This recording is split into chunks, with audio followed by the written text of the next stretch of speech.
everyone, it's Angela with Broadhead Memorial Public Library back with another episode of Have You Heard? We are still reading Charlotte's Web by E.B. White and pictures by Garth Williams. Before we get started, we just want to give a quick shout out to Harper and Row Publishers and Scholastic for allowing us to share this book with you. So yesterday, Charlotte had written her second word in the web, terrific, and the animals were working on finding more words to write in the web. All right, let's see what happens next. Chapter 14, Dr. Dorian. The next day was Saturday. Fern stood at the kitchen sink drying the breakfast dishes as her mother washed them. Mrs. Arable worked silently. She hoped Fern would go out and play with other children, instead of heading for the Zuckerman's barn to sit and watch the animals. "Charlotte is the best storyteller I have ever heard," said Fern, poking her dish towel into a cereal bowl. "Fern," said her mother sternly, "you must not invent things. You know spiders don't tell stories. Spiders can't talk." "Charlotte can," replied Fern. "She doesn't talk very loud, but she talks." "What kind of story did she tell you?" asked Mrs. Arable. "Well," began Fern, "she told us about a cousin of hers who caught a fish in her web. Don't you think that's fascinating?" "Fern, dear, how would a fish get into a spider's web?" asked Mrs. Arable. You know it couldn't happen. You're making this up." "Oh, it happened all right," replied Fern. "Charlotte never fibs. This cousin of hers built a web across a stream. One day she was hanging around on the web and a tiny fish leapt into the air and got tangled into the web. The fish was caught by one fin, Mother. Its tail was wildly thrashing and shining in the sun. Can't you just see the web sagging dangerously under the weight of the fish? Charlotte's cousin kept slipping in, dodging out, and she was beaten mercilessly over the head by the wildly thrashing fish, dancing in, dancing out, throwing." "Fern!" snapped her mother. "Stop it! Stop inventing these wild tales." "I'm not inventing," said Fern. "I'm just telling you the facts." "What finally happened?" asked her mother, whose curiosity began to get the better of her. "Charlotte's cousin won. She wrapped the fish up, then she ate him when she was good and ready. Spiders have to eat, the same as the rest of us." "Yes, I suppose they do," said Mrs. Arable vaguely. "Charlotte has another cousin who is a balloonist. She stands on her head, lets out a lot of line, and is carried aloft on the wind. Mother, wouldn't you simply love to do that?" "Yes, I would, come to think of it," replied Mrs. Arable. "But, Fern, darling, I wish you would play outdoors today instead of going to Uncle Homer's barn. Find some of your playmates and do something nice outdoors. You're spending too much time in that barn. It isn't good for you to be alone so much." "Alone?" said Fern. "Alone? My best friends are in the barn cellar. It's a very sociable place, not at all lonely." Fern disappeared after a while, walking down the road towards Zuckerman's. Her mother dusted the sitting room. As she worked, she kept thinking about Fern. It didn't seem natural for a little girl to be so interested in animals. Finally, Mrs. Arable made up her mind she would pay a call on old Dr. Dorian and ask his advice. She got in the car and drove to his office in the village. Dr. Dorian had a thick beard. He was glad to see Mrs. Arable and gave her a comfortable chair. "It's about Fern," she explained. "Fern spends entirely too much time in the Zuckerman's barn. It doesn't seem normal. She sits on a milk stool in the corner of the barn cellar near the pig pen and watches the animals, hour after hour. She just sits and listens." Dr. Dorian leaned back and closed his eyes. "How enchanting," he said. "It must be real nice and quiet down there. Homer has some sheep, hasn't he?"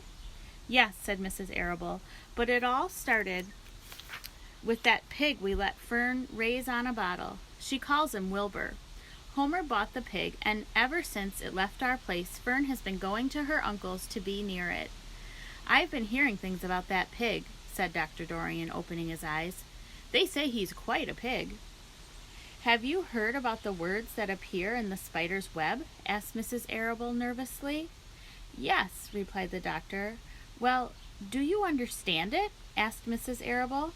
Understand what? Do you understand how there could be any writing in a spider's web? Oh, no, said Dr. Dorian.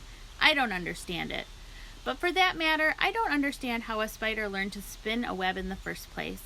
When the words appeared, everyone said they were a miracle, but nobody pointed out that the web itself is a miracle. What's miraculous about a spider's web? Said Mrs. Arable. I don't see why you say a web is a miracle. It's just a web. Ever try to spin one? Asked Dr. Dorian. Mrs. Arable shifted uneasily in her chair. No, she replied, but I can crochet a doily and I can knit a sock. Sure, said the doctor, but somebody taught you, didn't they? My mother taught me. Well, who taught a spider? A young spider knows how to spin a web without any instructions from anybody. Don't you regard that as a miracle? I suppose so, said Mrs. Arable. I never looked at it that way before. Still, I don't understand how those words got into the web. I don't understand it, and I don't like what I can't understand. None of us do, said Dr. Dorian, sighing. I'm a doctor. Doctors are supposed to understand everything, but I don't understand everything, and I don't intend to let it worry me. Mrs. Arable fidgeted. Fern says the animals talk to each other, Dr. Dorian. Do you believe animals talk? I never heard one say anything, he replied, but that proves nothing. It is quite possible that an animal has spoken civilly to me and that I didn't catch the remark because I wasn't paying attention. Children pay better attention than grown-ups. If Fern says that the animals in Zuckerman's barn talk, I'm quite ready to believe her. Perhaps if people talked less, animals would talk more. People are incessant talkers. I can give you my word on that. Well, I feel better about Fern, said Mrs. Arable. You don't think I need to worry about her. Does she look well? Asked the doctor. Oh, yes. Appetite good? Oh, yes, she's always hungry. Sleep well at night? Oh, yes. Then don't worry, said the doctor. Do you think she'll ever start thinking about something besides pigs and sheep and geese and spiders? How old is Fern? She's 8. Well, said Dr. Dorian, I think she will always love animals, but I doubt that she spends her entire life in Homer Zuckerman's barn cellar. How about boys? Does she know any boys? Well, she knows Henry Fussy, said Mrs. Arable brightly. Dr. Dorian closed his eyes again and went into deep thought. Henry Fussy, he mumbled. Remarkable. Well, I don't think you have anything to worry about. Let Fern associate with her friends in the barn if she wants to. I would say, offhand, that spiders and pigs were fully as interesting as Henry Fussy. Yet I predict that the day will come when even Henry will drop some chance remark that catches Fern's attention. It's amazing how children change from year to year.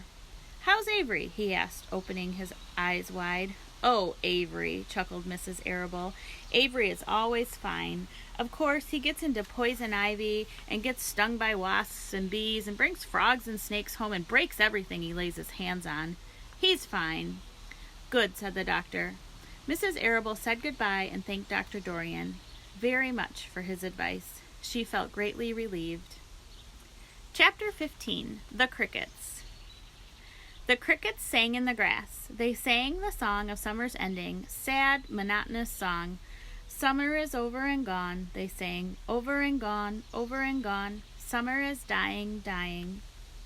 The crickets felt it was their duty to warn everybody that summertime cannot last forever.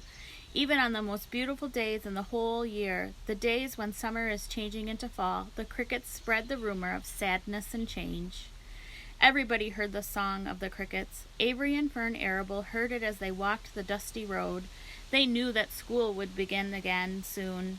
The young geese heard it, and they knew that they would never be little goslings again. Charlotte heard it and knew that she hadn't much time left. Mrs. Zuckerman, at work in the kitchen, heard the crickets, and a sadness came over her, too. Another summer gone, she sighed. Lurvy, at work building a crate for Wilbur, heard the song and knew it was time to dig potatoes. Summer is over and gone, repeated the crickets. How many nights till frost, sang the crickets. Goodbye, summer. Goodbye, goodbye. The sheep heard the crickets, and they felt so uneasy they broke a hole in the pasture fence and wandered up into the field across the road. The gander discovered the hole and led his family through, and they walked to the orchard and ate the apples that were lying on the ground. A little maple tree in the swamp heard the cricket song and turned bright red with anxiety. Wilbur was now the center of attraction on the farm. Good food and regular hours were showing results. Wilbur was a pig any man would be proud of. One day, more than 100 people came to stand in his yard and admire him. Charlotte had written the word radiant, and Wilbur really looked radiant as he stood in the golden sunlight. Ever since the spider had befriended him, he had done his best to live up to his reputation. When Charlotte's web said some pig, Wilbur had tried hard to look like some pig. When Charlotte's web said terrific, Wilbur had tried to look terrific. And now that the web said radiant, he did everything possible to make himself glow. It's not easy to look radiant, but Wilbur threw himself into it with a will. He would turn his head slightly and blink his long eyelashes. Then he would breathe deeply, and when his audience grew bored, he would spring into the air and do a backflip with a half twist. At this, the crowd would yell and cheer. "How's that for a pig?" Mr. Zuckerman would ask, well pleased with himself. "That pig is radiant." Some of Wilbur's friends in the barn worried for the fear all this attention would go to his head and make him stuck up. But it never did. Wilbur was modest. Fame did not spoil him. He still worried about the future, as he could hardly believe that a mere spider would be able to save his life. Sometimes at night he would have a bad dream. He would dream that men were coming to get him with knives and guns. But that was only a dream. In the daytime, Wilbur usually felt happy and confident. No pig ever had truer friends, as he realized that friendship is one of the most satisfying things in the world. Even the songs of crickets did not make Wilbur too sad.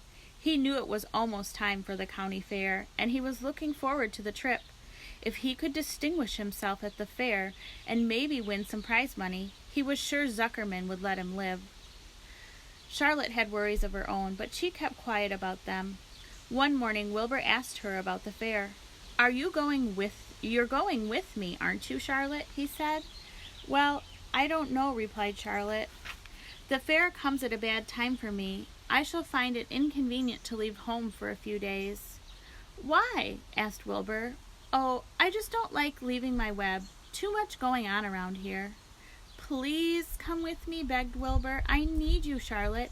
I can't stand going to the fair without you. You've just got to come." "No," said Charlotte. "I believe I'd better stay home and see if I can't get some work done."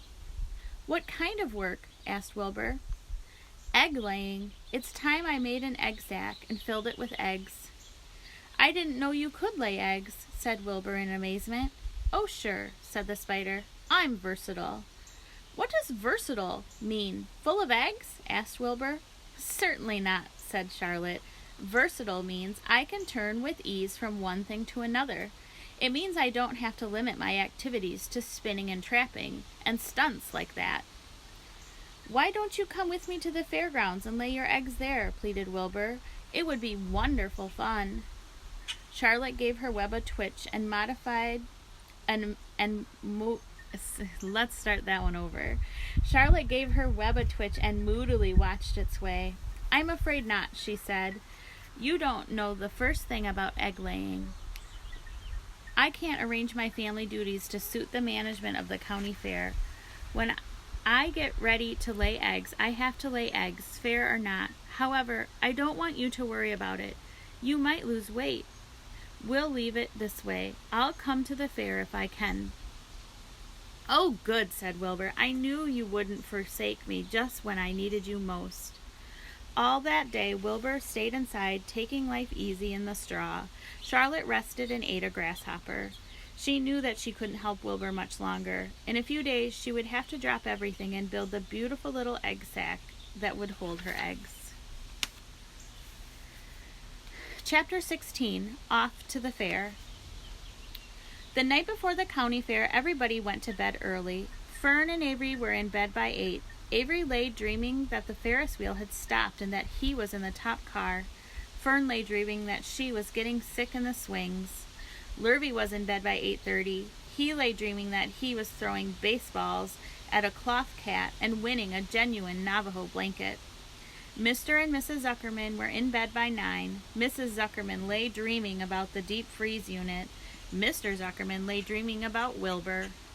He dreamt that Wilbur had grown until he was 116 feet long and 92 feet high, and that he had won all the prizes at the fair and was covered with blue ribbons, and even had a blue ribbon tied to the end of his tail. Down in the barn cellar, the animals too went to sleep early, all except Charlotte. Tomorrow would be fair day. Every creature planned to get up early to see Wilbur off on his great adventure. When morning came, everybody got up at daylight. The day was hot. Up the road at the Arable's house, Fern lugged a pail of hot water to her room and took a sponge bath. Then she put on her prettiest dress because she knew she would see boys at the fair. Mrs. Arable scrubbed the back of Avery's neck and wet his hair and parted it, and brushed it down hard till it stuck to the top of his head. All but about 6 hairs that stood up straight. Avery put on clean underwear, clean blue jeans, and a clean shirt. Mr. Arable dressed, ate breakfast, and went out and polished his truck. He had offered to drive everybody to the fair, including Wilbur. Bright and early, Lurvy put clean straw in Wilbur's crate and lifted it into the pig pen. The crate was green. In gold letters, it said, "Zuckerman's Famous Pig." Charlotte had her web looking fine for the occasion. Wilbur ate his breakfast slowly. He tried to look radiant without getting food in his ears. In the kitchen, Mrs. Zuckerman suddenly made an announcement. "Homer," she said to her husband, "I'm going to give that pig a buttermilk bath." "A what?" said Mr. Zuckerman. "A buttermilk bath.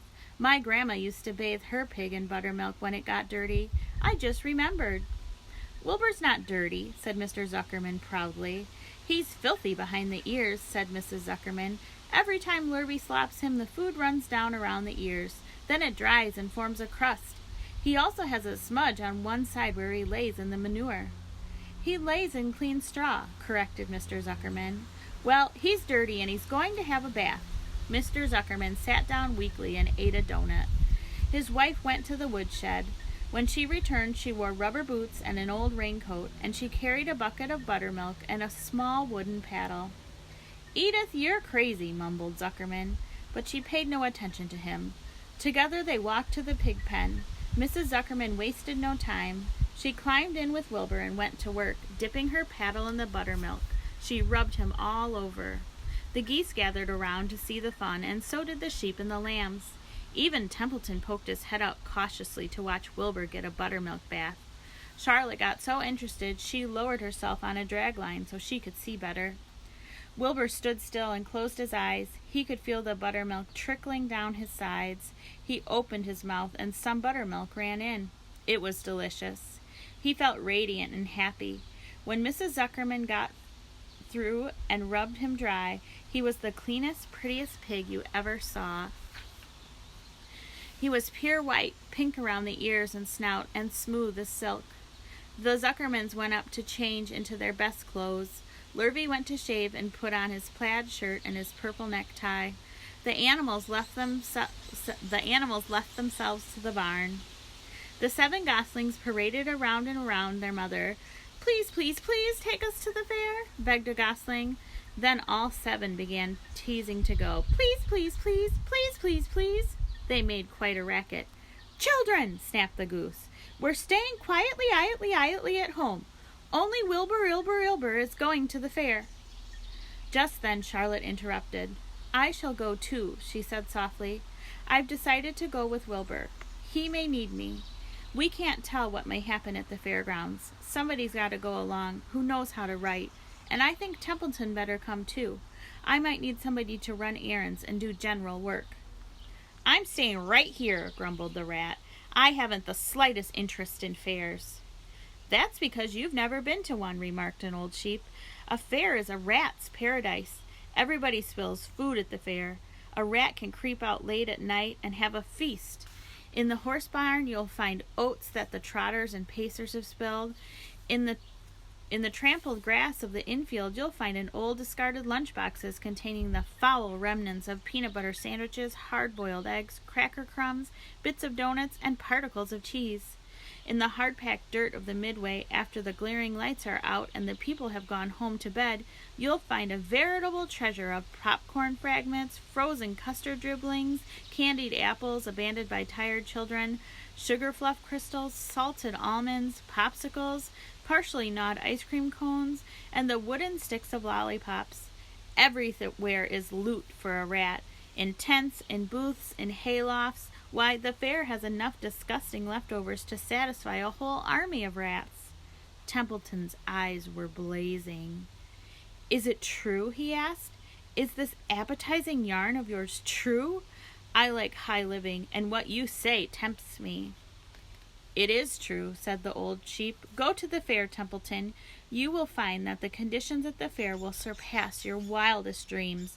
Buckets of sour mash sticking to them, tin cans containing particles of tuna fish, greasy paper bags stuffed with rotten—" "That's enough!" cried Templeton. "Don't tell me any more. I'm going."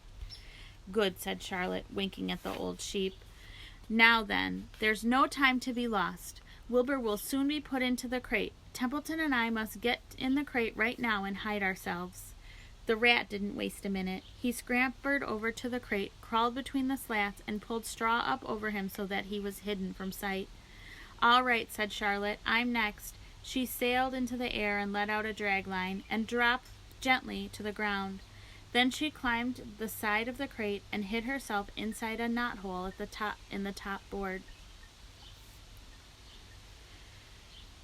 The old sheep nodded. "What a cargo," she said. "That sign out there ought to say Zuckerman's Famous Pig and 2 stowaways."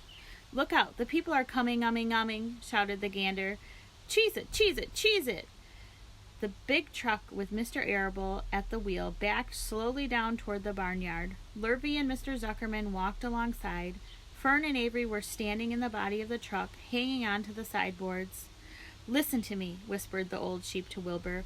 "When they open the crate and try to put you in, struggle. Don't go without a tussle. Pigs always resist when they're being loaded." "If I struggle, I'll get dirty," said Wilbur. "Never mind that. Do as I say. Struggle. If you were to walk into the crate without resisting, Zuckerman might think you were bewitched. He'd be scared to go to the fair." Templeton poked his head up through the straw. "Struggle if you must," he said, "but kindly remember that I'm hiding down here in this crate, and I don't want to be stepped on, or kicked in the face, or pummeled, or crushed in any way, or squatted, or buffeted about, or bruised, or lacerated, or scarred, or biffed. Just watch what you're doing, Mr. Radiant, when they get to shoving you in." "Be quiet, Templeton," said the sheep. "Put in your head they're coming. Look radiant, Wilbur. Lay low, Charlotte. Talk it up, geese." The truck backed slowly to the pig pen and stopped. Mr. Arable cut the motor, got out, walked around to the rear, and lowered the tailgate. The geese cheered. Mrs. Arable got out of the truck. Fern and Avery jumped to the ground. Mrs. Zuckerman came walking down from the house. Everybody lined up at the fence and stood for a moment admiring Wilbur and the beautiful green crate. Nobody realized that the crate already contained a rat and a spider. "That's some pig," said Mrs. Arable. "He's terrific," said Lurvy. "He's very radiant," said Fern, remembering the day he was born. "Well," said Mr. Zuckerman, "he's clean anyway. The buttermilk certainly helped." Mr. Arable studied Wilbur carefully. "Yes, he's a wonderful pig," he said. "It's hard to believe that he was the runt of the litter. You'll get some extra good ham and bacon, Homer, when it comes time to kill that pig." Wilbur heard these words and his heart almost stopped. "I think I'm going to faint," he whispered to the old sheep who was watching. "Kneel down," whispered the old sheep. "Let the blood rush to your head." Wilbur sank to his knees, all radiance gone. His eyes closed. "Look!" screamed Fern. "He's fading away!" "Hey, watch me!" yelled Avery, crawling on all fours into the crate. "I'm a pig! I'm a pig!"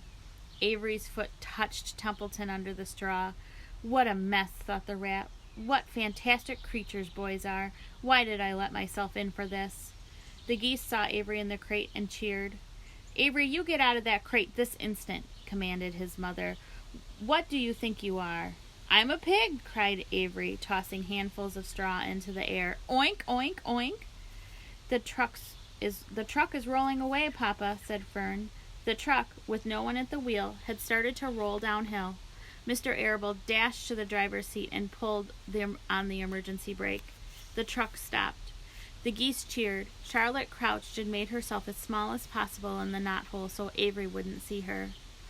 "Come out at once," cried Mrs. Arable. Avery crawled out of the crate on hands and knees, making faces at Wilbur. Wilbur fainted away. "The pig has passed out," said Mrs. Zuckerman. "Throw water on him." "Throw buttermilk," suggested Avery. The geese cheered. Lurvy ran for a pail of water. Fern climbed into the pen and knelt by Wilbur's side. "It's sunstroke," said Zuckerman. "The heat is too much for him." "Maybe he's dead," said Avery. "Come out of that pig pen immediately," cried Mrs. Arable. Avery obeyed his mother and climbed into the back of the truck so he could see better. Lurvy returned with cold water and dashed it on Wilbur. "Throw some on me," cried Avery. "I'm hot too." "Oh, keep quiet," hollered Fern. "Keep quiet." Her eyes were brimming with tears. Wilbur felt the cold water and came to. He rose slowly to his feet while the geese cheered. "He's up," said Mr. Arable. "I'm guessing there's nothing wrong with him." "I'm hungry," said Avery. "I want a candied apple." "Wilbur's all right now," said Fern. "We can start. I want to take a ride on the Ferris wheel." Mr. Zuckerman and Mrs. Arable and Lurvy grabbed the pig and pushed him headfirst toward the crate. Wilbur began to struggle. The harder the men pushed, the harder he held back. Avery jumped down and joined the men. Wilbur kicked and thrashed and grunted. "Nothing wrong with this pig," said Mr. Zuckerman cheerfully, pressing his knee against Wilbur's behind. All together now, boys. Shove!" With a final heave, they jammed him into the crate. The geese cheered. Lurvy nailed some boards across the end so Wilbur couldn't back out. Then, using all their strength, the men picked up the crate and heaved it aboard the truck. They didn't know that under the straw was a rat and inside the knothole was a big gray spider. They only saw a pig. "Everybody in," called Mr. Arable. He started the motor. The ladies climbed in beside him. Mr. Zuckerman and Lurvy and Fern and Avery rode in the back, hanging onto the sideboards. The truck began to move ahead. The geese cheered. The children answered their cheer, and away everyone went to the fair. All right, well, I think we'll stop there for today. If you are participating in our summer reading program, be sure to write down 27 minutes of reading for the day for listening to this part of the story. We will be back tomorrow. I think we'll aim to finish the book tomorrow. We just have a few chapters left. All right, well, everyone have a fantastic day, and we'll see you tomorrow. Bye.